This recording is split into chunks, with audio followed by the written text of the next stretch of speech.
밝혀지는 국밥집 여인 주모의 진실. 하나, 둘, 셋! 이놈들아, 나 강쇠가 여기 왔다. 문을 박차고 들어간 임디령의 부인과 강쇠가 위험에 빠진 미호를 상상하며 마음의 준비를 하고 방 안을 살펴보니 그들의 예상과는 다르게 임디령과 수아들은 밧줄에 묶인 채 매달려 있고 미호는 평온한 표정으로 강쇠와 부인을 바라보고 있었어요. 강쇠는 묶여있는 산적들과 미호의 얼굴을 번갈아 보더니 미호에게 물었어요. 이것이 어찌 된 일이오? 별일 없습니까? 미호는 수줍은 얼굴로 이야기하였어요. 어쩌다 보니 상황이 이렇게 되었습니다. 부인께서 주신 약의 효과가 좋아 손쉽게 이놈들을 재울 수 있었습니다. 지난번 매듭법을 한번 보고 따라하여 보았는데 내 실력이 어떠시오? 강쇠는 예상치 못한 미호의 뜬금없는 질문에 애써 답하고 옥돌의 행방을 물었어요. 훌륭하오. 그런데 옥돌은 찾으셨소? 그것이 아무리 찾아보아도 보이지가 않습니다. 아무래도 이자가 따로 빼돌린 것 같습니다. 옥돌이 없다는 미호의 말에 임드령의 부인은 낙심하여 심각한 표정이 되었어요. 큰일이네요. 옥돌이 있어야 동굴의 입구를 열 수가 있을 텐데. 그렇다면 먼저 부인께서 부디령이 속여온 짓을 산채 사람들에게 직접 이야기하시고 오해를 푸는 것이 좋겠습니다. 그렇게 하는 것이 좋겠네요.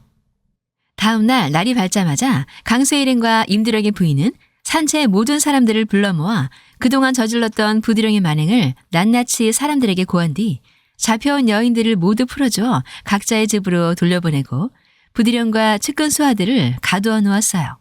산채 사람들 대부분은 갇혀있는 임드령이 풀려나 다시 산채를 이끄는 것을 찬성하였지만 일부 산적들은 위기감을 느끼고 있었어요. 아니 그럼 이제 임두령이 다시 산채를 이끄는 것인가? 우리도 그럼 그동안 부디령을 따르던 것이 밝혀지면 그 끝이 좋을 리가 없네. 어수선한 틈을 보아 산채를 떠나 살 길을 도모하세. 이렇게 뒤가 구린 몇몇 산적들은 산채를 빠져나가고 임두령을 따르려는 자들만 산채에 남아 두령을 구하고 그를 따르기로 하였어요. 강쇠 일행은 옥돌의 행방을 알아내기 위해 갇혀있는 부디령을 다시 찾게 되었어요.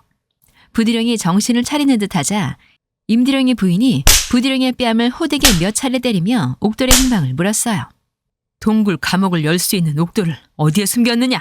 어서 입을 열거라. 못 믿겠지만 그것이 나도 지난밤에 잃어버리고 말았소. 그 말을 지금 나에게 믿으라는 것이냐? 믿던지 말던지 상관은 없으나 이미 이 꼴이 되고 말았는데 내 더 이상 숨길 것이 무엇이 있겠소? 저 녀석이 거짓을 말하고 있는지 진실을 말하는지는 내 확인할 방법이 있소이다.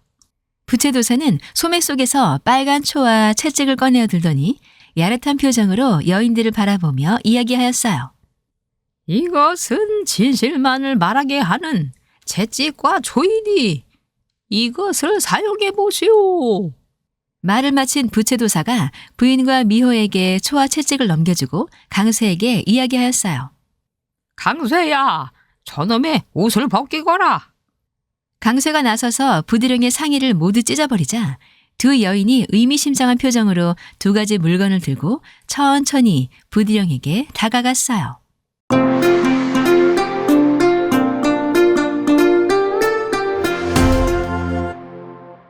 진실의 초와 채찍으로 만신창이가 된 부디령은 요상한 얼굴이 되도록 옥돌의 행방을 말하지 못하였어요.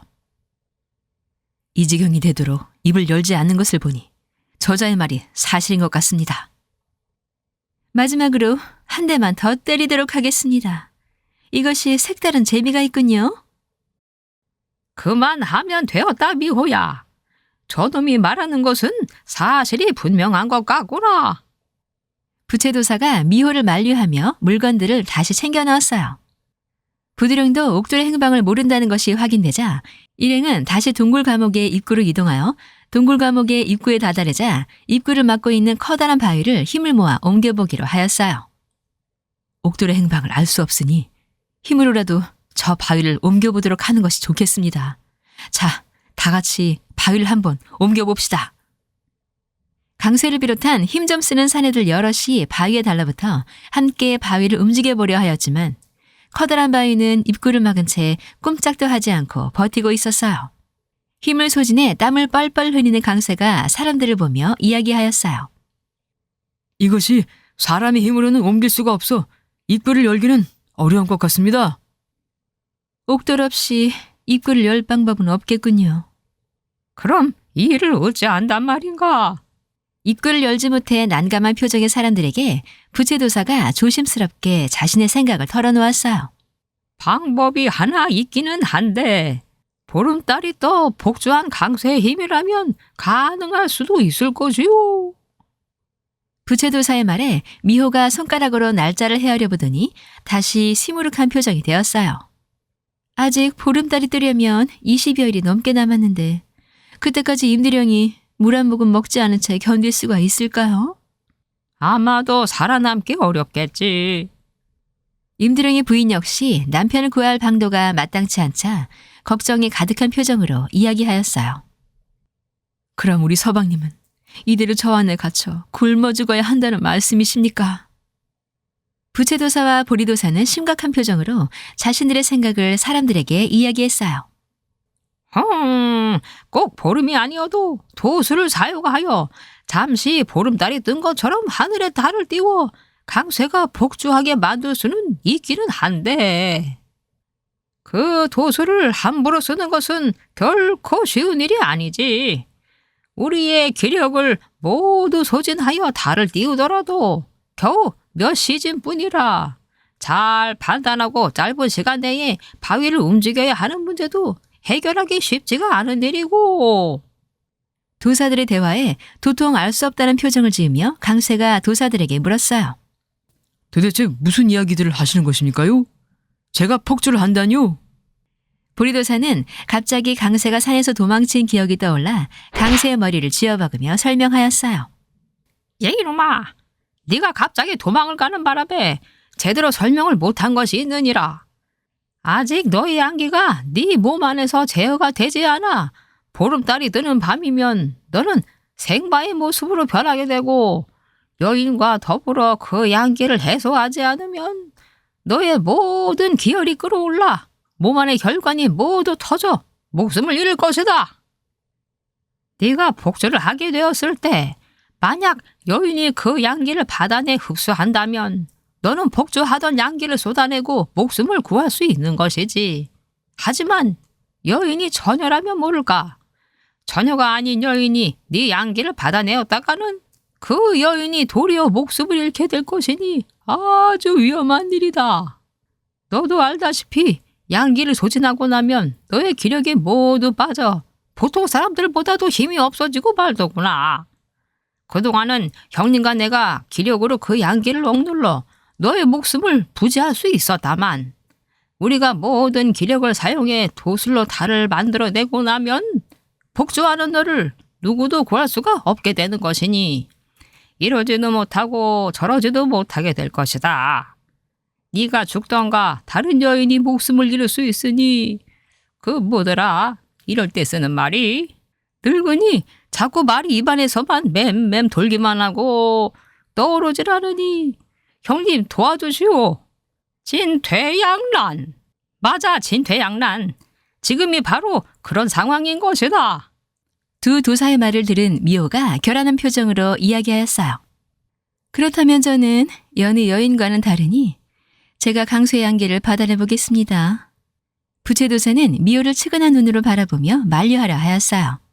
그것이 너라고 하여도 구슬을 소실한 여우인지라 살 수 있을지 장담할 수가 없는 것이니라. 아주 위험한 일이거늘 어찌 너에게 그것을 감당하라 할 수 있겠느냐. 보리도사는 갑자기 불현듯 머릿속에 지난번 강쇠가 폭주하였을 때 강쇠를 진정시킨 국밥집 주모가 떠올랐어요. 며칠 전 보름날 네가 복주를 하였다만 다행히 곁에 처녀의 몸을 지닌 여인이 있었기에 아무 탈이 없었던 것이니라. 강쇠가 깜짝 놀라며 물었어요. 곁에 여인이 있었다니 그것이 무슨 말씀이십니까? 이번엔 부채도사가 야릇한 표정으로 강쇠를 어깨로 툭 치며 대답해 주었어요. 아직도 모르겠느냐? 그 국밥집 주모 말이다 이 녀석아. 누가 내 이야기를 하나? 오늘따라 왜 이리 귀가 가렵지? 에휴, 그나저나 우리 강세 총각은 지금쯤 무얼 하고 있을까? 에휴. 미호는 이렇다 할 결론을 내리지 못하는 사람들에게 자신의 뜻을 다시 한번 강하게 내비쳤어요. 어찌되었건 이대로 있다간 임디령이 목숨을 잃을 것이 분명하고 폭주하는 강세를 막을 수 있는 방법은 저뿐이니 제가 살아남을지 죽을지 운명은 하늘의 뜻에 맡기고 밤이 오면 도사님들이 달을 띄워 강세를 폭주하게 만들어 바위를 옮기는 방도 말고는 없는 것 같습니다. 보리도사는 미소를 띄우고 지그시 미호를 바라보며 이야기하였어요. 혹시 미호 너 강세와의 그 밤을 잊지 못해 그러는 것은 아니지? 도사님, 지금 심각한 상황입니다. 미호가 크게 꾸짖자 보리도사는 고개를 돌리며 급히 말을 돌리며 공연히 바위로 향하였어요. 근데 이 바위가 어찌 꼼짝도 안 하는 것이냐? 요상하네. 부채도사는 미호의 결정을 받아들이기로 마음먹고 이야기하였어요. 네 뜻이 정 그렇다면 그리하도록 해보자꾸나. 그럼 이제 남은 것은 복주하는 강세가 어찌 저 바위를 옮기게 할 수 있을지 방도를 생각해내는 것이다. 어찌하면 좋을 것인가? 마침 임디령의 부인이 좋은 생각이 떠오른 듯한 표정으로 조용히 이야기를 꺼냈어요. 제게 좋은 생각이 있습니다.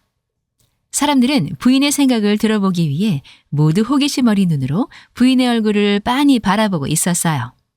주모에게는 그런 비밀이 숨겨져 있었군요. 그래서 순박한 주모의 가슴을 강세가 그토록 흔들어 놓은 것이었나 보네요.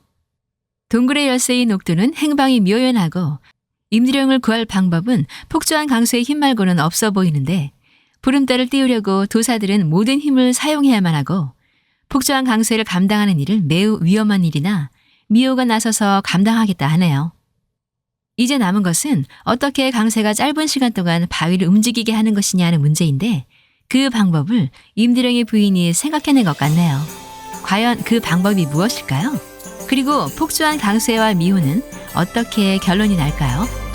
함께 지켜보도록 하시죠.